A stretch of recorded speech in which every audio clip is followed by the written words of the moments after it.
we go. Hi there, everybody. Welcome to All Things Cancer. I'm Pat Wetzel, and we have a terrific program today. We have Glenn Sabin. Glenn has a fascinating story, and it's a story that everybody needs to hear. In 1991, Glenn was a 28-year-old newlywed diagnosed with CCL, which is chronic lymphocytic leukemia, which was considered to be uniformly fatal. Treatments could buy him some time and eventually ease his discomfort, but there was no conventional cure. And the prognosis, unfortunately, was clear. He was going to die. Glenn and his wife, Linda, continued to consult with doctors and cancer specialists, but Glenn made a major decision. He decided he would become his own health advocate. While he continued to watch and wait regarding the evolution of his disease, Glenn would figure out how to stay alive.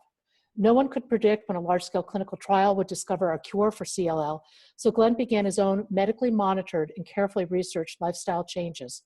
He would conduct his own single-patient clinical trial. He'd become an N of 1. Today, 26 years later, Glenn is not only alive, but a 2012 biopsy at Harvard confirmed that his bone marrow contained no leukemic cells. He is now part of the medical literature. Welcome. That's just an amazing story. Do you want to give everybody a little bit of an overview of what transpired during that time? Sure, and thanks for having me on, Pat. I appreciate it. So I was diagnosed with kind of a latter stage chronic lymphocytic leukemia, CLL, back in 1991. And back then, there was a couple options. There was a couple options in terms of how it would be managed or otherwise treated.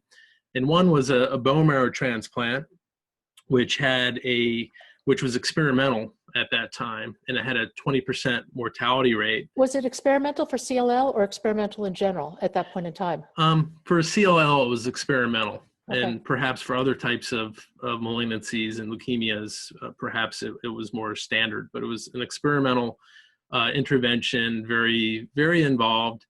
And with it, as I mentioned, it was a 20% mortality rate. And the other option was also new, and it was just basically watchful waiting. Keep an eye on the disease and see how quickly it became more aggressive, because back 25 years ago, there was a lot less known about the disease and various, markers and chromosome differences and deletions and mutations, et cetera, that would these assays that are more like prognosticator factors, because there's certain CLLs that that become aggressive much quicker, and there's others that are very indolent that perhaps will never become a problem or will take decades to become an issue. So given those two options, I went with neither, actually. I wasn't going to just sit back and wait with the watchful waiting. So I went with what I've coined proactive observation, which basically meant that I would do what I could to, play a role in the management of the disease. And back then, I was 28 years old, so I was a younger person with an older person's disease. And I was newly married. And we didn't have kids, but we were thinking about having kids. So I really went about on a course to figure out exactly what I could do to have some sort of control in the process. So I went on a journey to find out everything that I could about the biology of CLL, and working with top oncologists. Actually, my physician at the time was a CLL expert at the Harvard's Dana-Farber Cancer Institute.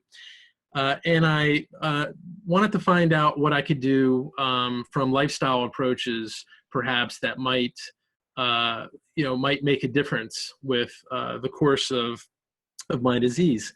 So I didn't rely really on the conventional oncologists that I worked with, including my physician at Harvard, or the hematologist locally here, who's a Hopkins oncologist. I started doing a lot of, and the reason why I didn't, I didn't really work with these folks on the lifestyle areas is because, simply put, I mean, they just didn't have any experience with any knowledge base of how lifestyle connects with the management of disease, and if it would have any impact on it, because they both felt that it was just genetic, and there was nothing that I can do to change that or to have any kind of influence on the disease by lifestyle kind of approaches. So I started reading a whole lot about lifestyle, about diet, about physical activity and stress reductions, and these sorts of things. And over the course of time, I started, well, there was a couple books that I read, and I actually met with the folks that were authoring the books. One particular gentleman is a nutritionist and a pharmacist, and I visited with him and spent several hours with him along with my wife Linda, and I started learning about the core tenets of lifestyle medicine. You know, where the majority of the literature lives in terms of, you know, clean eating, plant-based, you know, plant-strong diet with select fish, and not cutting out all processed foods and sugars and those sorts of things. Learn more about hydration and clean filtered water and different ways to achieve, you know, to reduce levels of stress and other, you know, core areas. And so I was kind of up and running once I got all this information, this education.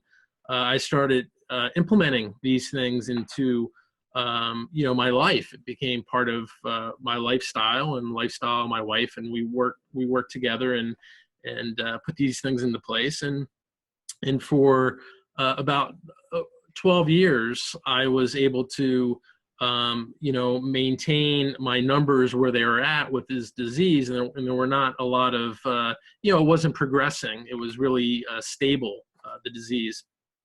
And so so we went from 1991 to 2003, about 12 years, and that's when the disease became quite acute.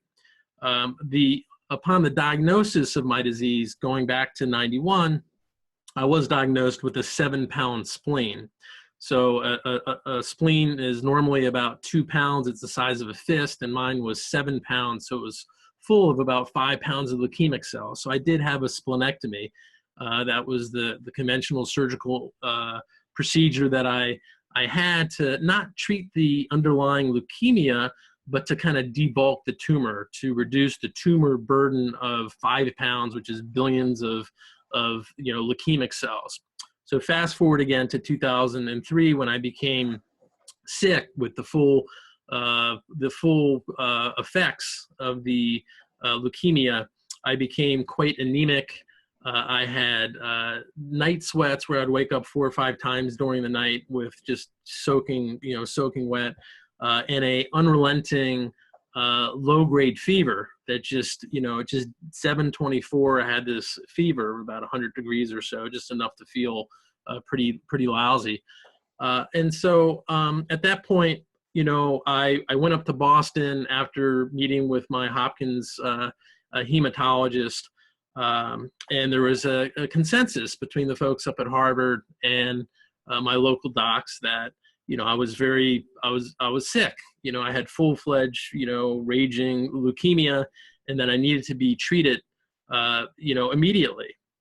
And you know, one of the reasons I felt okay with proactive observation versus having a bone marrow transplant, which is not a small procedure. No, I mean, it was a pretty heavy procedure back then, especially. But the reason why I could feel somewhat comfortable not having that done and just keeping an eye on the disease, but while being proactive and learning all I could, was because I had hoped that the science would, you know, catch up with the disease, and there would be, you know, a curative options then, you know, when it came on. And it was 12 years later, and there were small changes with the standard of care. They added a targeted therapy, a monoclonal antibody to the existing protocol of a couple chemotherapeutic drugs and prednisone and what have you. And so that was my option, and it still wasn't curative. And it was going to buy me some time. It was going to knock back, it was going to knock back some of the side effects from the disease, and it would hopefully put me into some sort of remission or more stable kind of condition that may last for 6 months or a year or maybe 2 or 3 years. We just didn't know. At the same time, it would make the leukemic cells less sensitive to these particular agents, which was a concern of mine. Yeah. So what I did is I made an agreement with my physicians, both locally and in Boston, and we agreed that that I wouldn't take the option of the standard of care off the table. But what I did is I refused to get treatment, immediately. I wanted to kind of extend my informal experiment that I had embarked, and I wanted to make some changes to what I was doing and to revisit, the protocol with the folks that I was working with at the time. And so that's what I did. I went on a sabbatical from my business, only dealing with the most pressing kind of issues, the fires that were burning the fastest and hottest. And I was very fortunate that I was able to take that time to kind of invest into my health, my situation at hand. And we made a few small changes with the nutraceuticals that I was taking. I was working much, putting a lot more energy and de-stressing, and a number of other changes with how I was approaching the management of my disease. And so over the course of several weeks, so I was also getting a complete blood count, a CBC, and a comprehensive metabolic panel, and a couple other tests. Basically twice a week, I would visit my hematologist. We would have these tests, and again, I wasn't, I was working in a collaborative fashion with my oncologist. No one got fired, no one got upset with each other, and it wasn't like that at all. I just had an arrangement which they were supportive of, to see if I could affect some change of my own while still having my blood monitored carefully. I knew kind of what red line I couldn't go over. Yeah. And that's what we did. And so over the course of several weeks, eventually the blood, the chemistry was not worsening. It actually stabilized, still quite ill. But so I was able to continue with what I was doing. And then within about 12 weeks in total, there was some positive changes with my blood chemistry, where my blood was incrementally improving to a point where we had 3 consecutive tests, which would make a trend. And there started to become a clear trend line that the blood chemistry, all the different counts, were improving to a point that they were normal. My blood actually normalized. And that's when we had a closer look through what's called a flow cytometry of the blood. And there was no evidence of disease in the bloodstream. When we looked, which was pretty remarkable, they couldn't believe that this had happened. And I went the extra step, even though it wasn't necessarily medically indicated or clinically indicated, and I insisted on getting a bone marrow biopsy, which I had in numerous bone marrow biopsies during that 12-year stretch to that point, to kind of keep an eye on the marrow, because that's where the leukemic cells originate before they go into your bloodstream. That's where they're created, basically. And so the marrow was still impacted with leukemic cells. It was instead of when I was at the height of that episode, it was about 90% involved with the marrow, and this knocked it back to about 50% involvement. So I was quite excited and thrilled to have put myself into a partial remission or a clinical remission. But from a pathological standpoint, the disease was still very active in my body. So I went 6 years with the partial remit, never having gone through any conventional therapy during that acute episode or leading up to that acute episode. I was able to maintain, my blood counts for a 6-year stretch from 2003 until late 2009. And in 2009, the blood chemistry started to kind of go awry again. And my white blood cells started to elevate, and I became anemic, and other parts of the blood chemistry were not normal. So I had active disease. And that's when I started working for the first time after 18 years of not working with an actual integrative physician, just working with a couple different pharmacists that were also clinical nutritionists.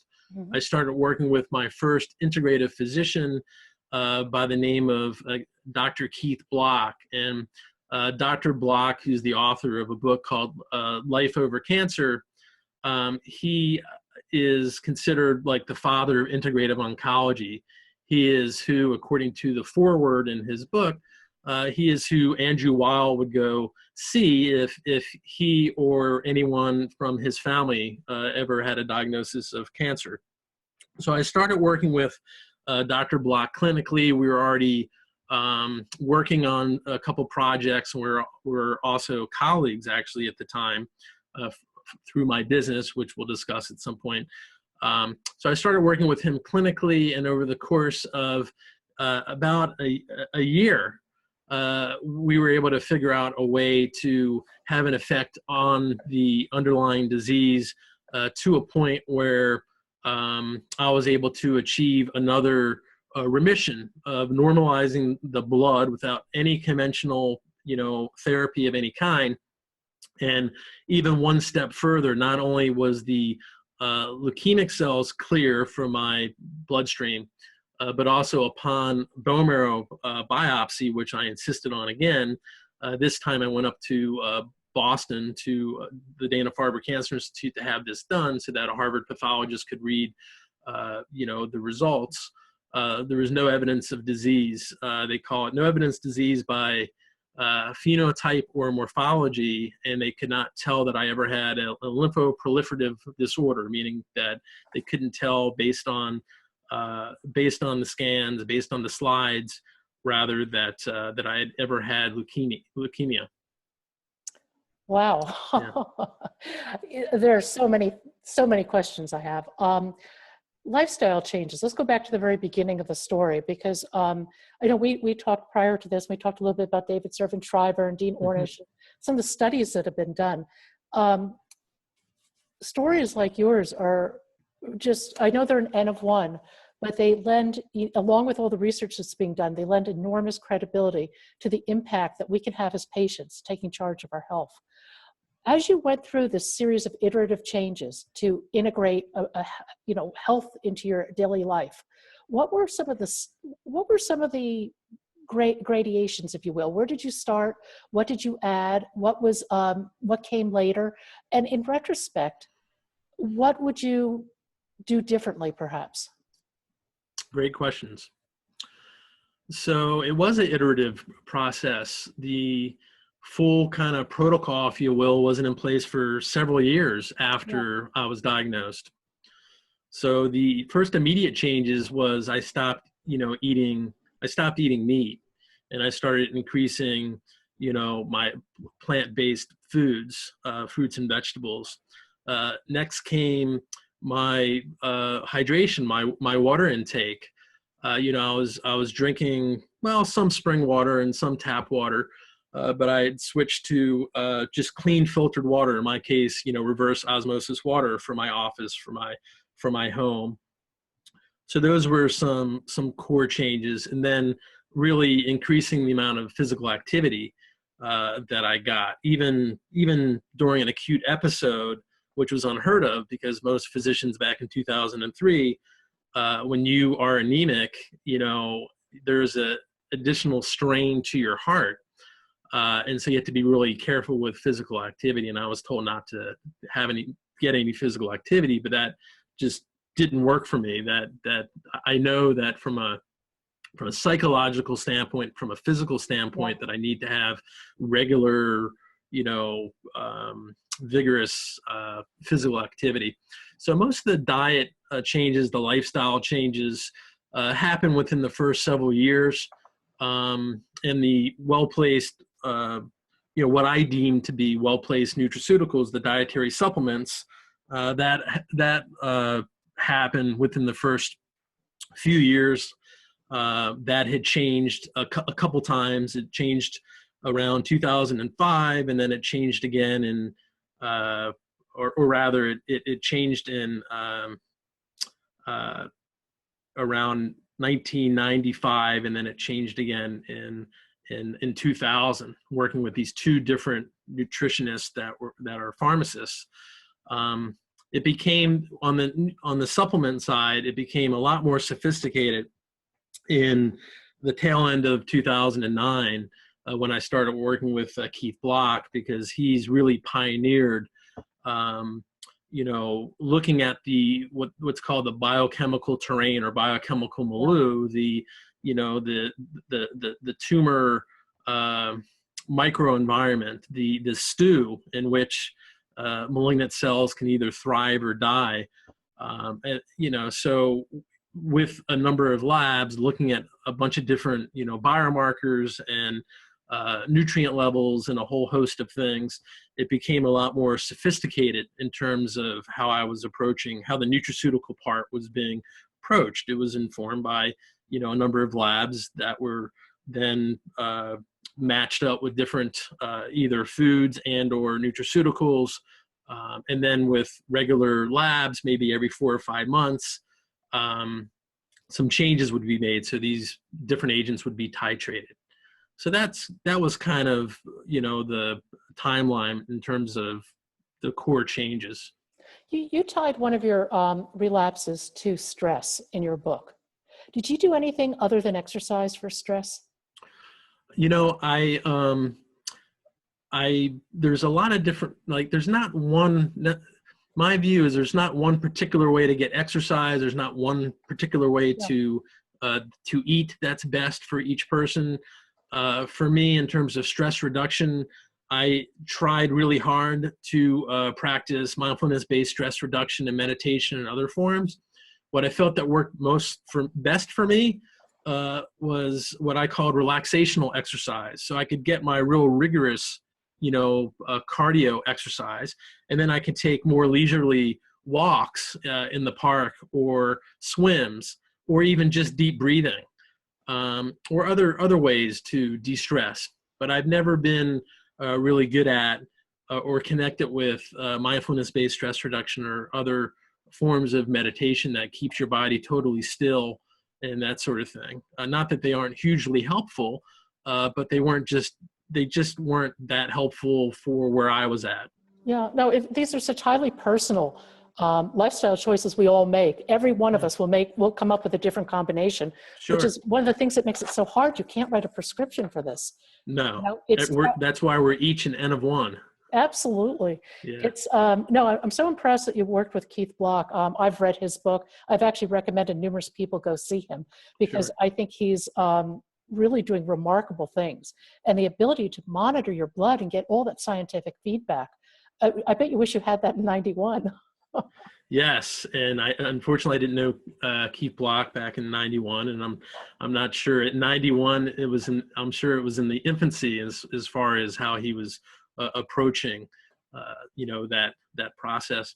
I should also Pat, make the viewers aware that I brought to bear a whole lot of different things, and maybe there was some biosynergy to the various nutraceuticals and the daily physical activity. I mean, virtually every day, and up and even now, I get good amounts of physical activity, but there's no way to connect the outcomes, the couple fairly remarkable clinical outcomes, to causation. We don't know. We can't connect or reduce to 1 or 2 or 5 agents or 1 or 3 different things that I did and cannot say definitively, this is what, put me into a remission.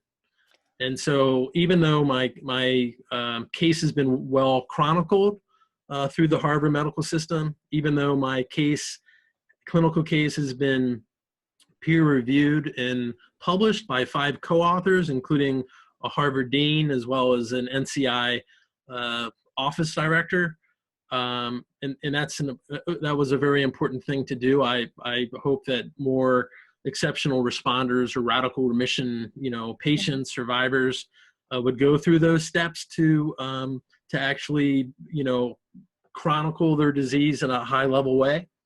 So this is still anecdotal, but this is every reason why, these cases shouldn't be looked at just as outlier cases or spontaneous remission cases, which I don't believe exist. I believe that spontaneous remission is a myth.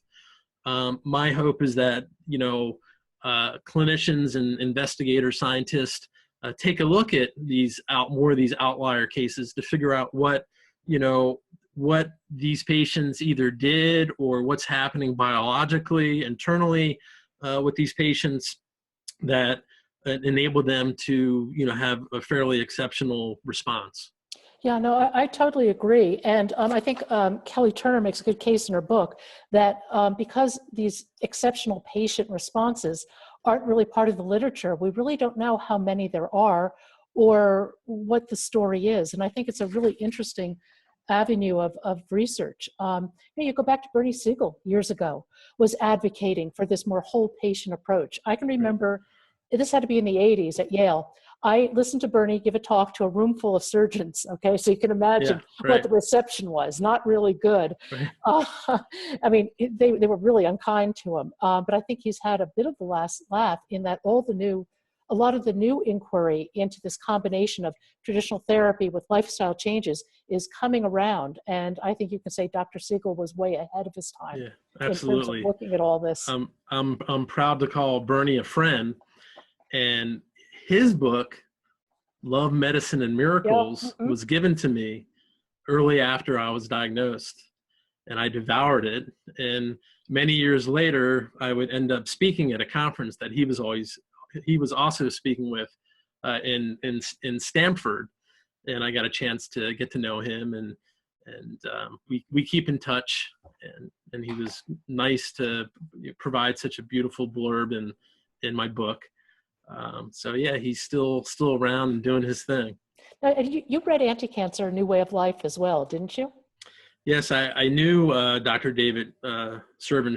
We both served on the Society for Integrative Oncology board at the same time, and his book is just wonderful, and his work lives on through the good work that Dr. Lorenzo Cohen is doing at the MD Anderson Cancer Center. They have an cancer program that they're doing, and so it's his legacy lives on through the work of Dr. Cohen and others.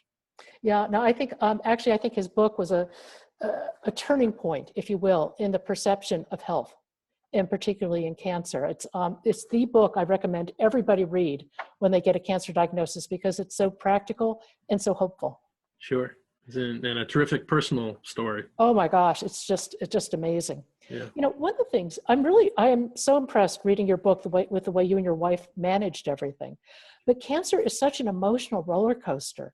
I mean, how over almost 25 years, how do you handle the emotional ups and downs, or how do you try to manage it? Because it's difficult. Sure. Well, I think that the lifestyle, just the keeping the stress in check, and everyone has stress in their life, but it's the unmitigated chronic stress that just fuels, can fuel disease. And so by eating right and exercising, regularly, and keeping well hydrated and getting plenty of sleep, these core building blocks of health creation, it goes a long way. And then being connected, having love in my life, and having a wife who's just been incredible and terrific friends and that sort of thing.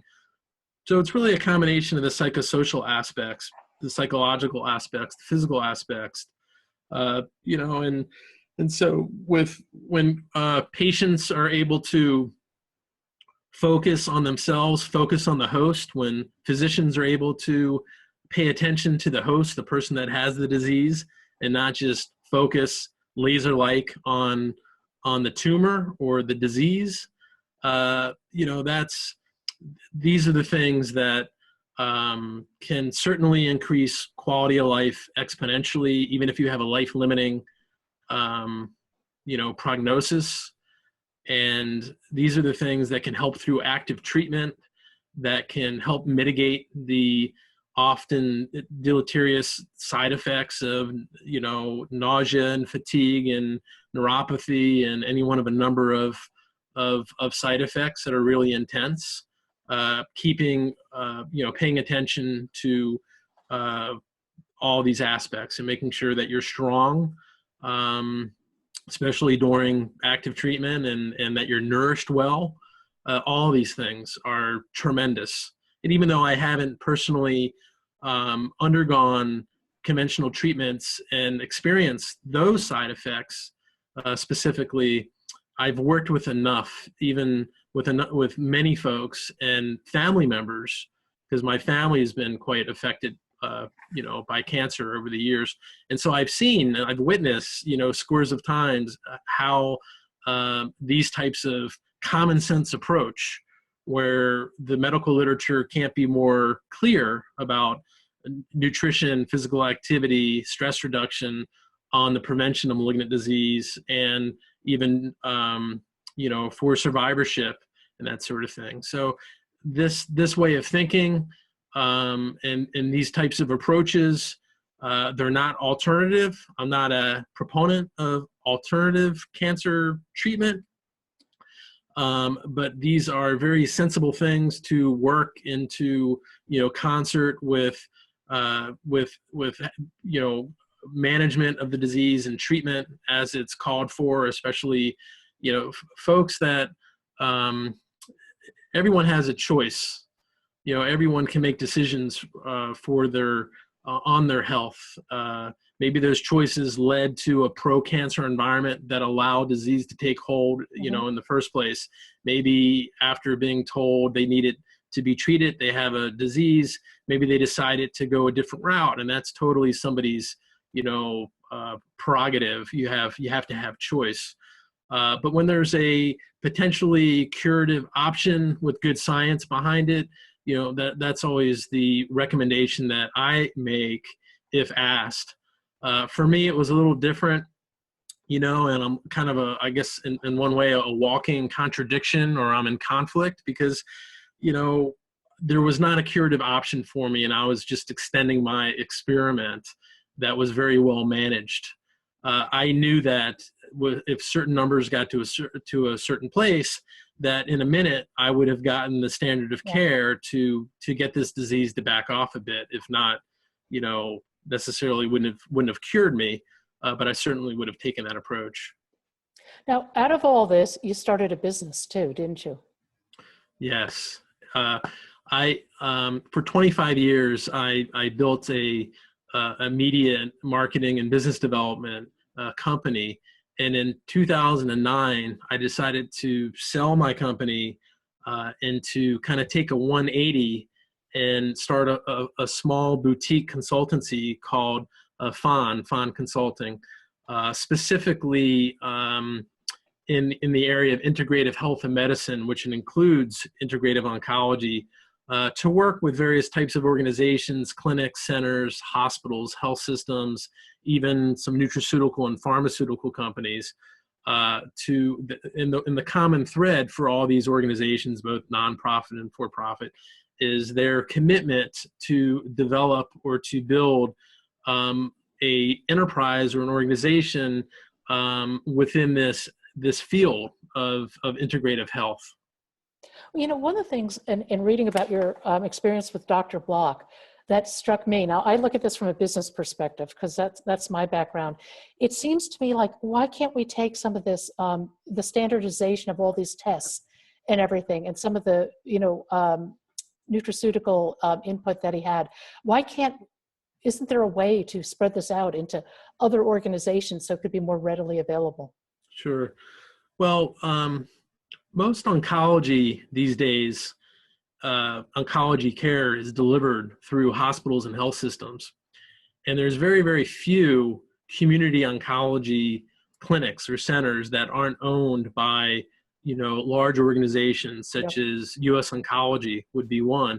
What's happened over the last several years is these smaller community clinics have been purchased or otherwise acquired, or what they called rolled up into these larger companies, and often brought into hospitals, because when they're brought into a hospital setting, then the drugs cost less and they're able to get paid more by the insurance companies. So that's what's led to all this consolidation. So in terms of dietary supplements, as an example that you mentioned, being offered, at a large center or a hospital or a health system, they are starting to take, bring these agents in to their formularies, to their pharmacies. It's very slow. It moves very slow, the adoption rate. Plus, there's a lot of dietary supplements that are just of very low quality. There's only a handful of manufacturers that would even, be a good match for these institutions as far as the quality that they would need to achieve. And so it's a more conservative approach. Those that take in these, bring in nutraceuticals, do so very carefully and slowly. And so in terms of this, maybe a standard of care that could happen, along the lines of what Block does in a more, a larger national way, that would require a lot of clinical trials, looking at patients and measuring outcomes. It would cost millions and millions of dollars to look at that. And no one would really stand to benefit except, I guess, a handful of dietary supplement companies. Well, yeah, I mean, aside from the patients, so that's why a lot of natural agents, aren't studied, because in their natural form, they can't be commercialized. There's no way to get patents, to get this intellectual property wrapped around natural agents, which is why they aren't studied heavily, unless there's a drug manufacturer that is looking, at an active agent to then reformulate to constitute it into a drug product, a pharma product. So the bottom line for everybody is you are now CEO of your own health. Yes, absolutely. Yeah, from a conventional side and from an integrative side. Yeah. Just totally. Yeah. Any words of wisdom that you would leave people with in terms of taking charge of their health? Well, I think just in general, it all starts with getting a proper diagnosis, and to get the right staging and any types of, genomic or genetic testing and various assays that are available, especially within an academic setting. So first and foremost, I recommend, and I write about this fairly extensively on my blog, which, by the way, I should let viewers know that my website is glensabin.com. That's Glenn with 2 N's, and Sabin, SABIN.com. There's also a way to get a free excerpt to my book through the website. So I encourage viewers to download the excerpt. But the first thing I always focus on when I work with a cancer patient as a client is I always make sure that they get seen at an NCI designated comprehensive cancer center. And there's about 69 NCI cancer centers, and within those 69, there's about 40 or so that are designated as comprehensive cancer centers. And by going to one of these centers where the clinician scientists, the folks that eat, live, and breathe their particular disease and are aware of all the different trials, and they do all the genomic and genetic testings, et cetera. That's a perfect place. If your insurance will cover it, it may be out of state, to get a quality, workup and an opinion, so that you're a patient of record within an academic setting. So even though you may get treated locally, which is perfectly fine and preferable for many, because you can stay within your own environment, I think that is critically important. So nailing the conventional oncology piece first and foremost is really critical. Also, I can't stress enough that even though a newly diagnosed patient may be kind of pushed to start a therapy very quickly, this is a business. It's a large business, the business of cancer, and it's growing all the time. And there's very few dire diagnoses that require making a decision like really quick or on the spot. And so short of a few different kind of diagnoses, most would allow for someone to take the time that it takes to go through the range of emotions, to meet with several potential, physicians, surgeons, whoever the team needs to comprise based on the disease. You can take some days, some weeks, sometimes you can take a month or even longer. It's just most important to make the right decisions. I think those are incredibly wise words of wisdom. And thank you. Glenn's book is The N of One, correct? Yes. It's a terrific book. It is really worth reading from a perspective of getting more detail on Glenn's story, but really seeing firsthand the iterative decisions that go into creating health for yourself. It is not overnight. It does take time. It takes trial and error. And in Glenn's case, obviously it contributed to a really great outcome. Yes, thank you. Thank you. I should, yeah, absolutely. No, just one parting comment, and that is a lot of folks are confused about the name of the book, N of One. So I just wanted to define that a bit, in that in scientific terms, when there's a clinical trial, the N stands for number, and the number is the number of participants in a trial. So an N of one is a study of one, a trial of one, a sample of one. And as I like to say, in life, in health, we are each an N of one. On that note, thank you. Thank you very much for being with us today. Okay. I really appreciate it. Thank you, Pat. Take care.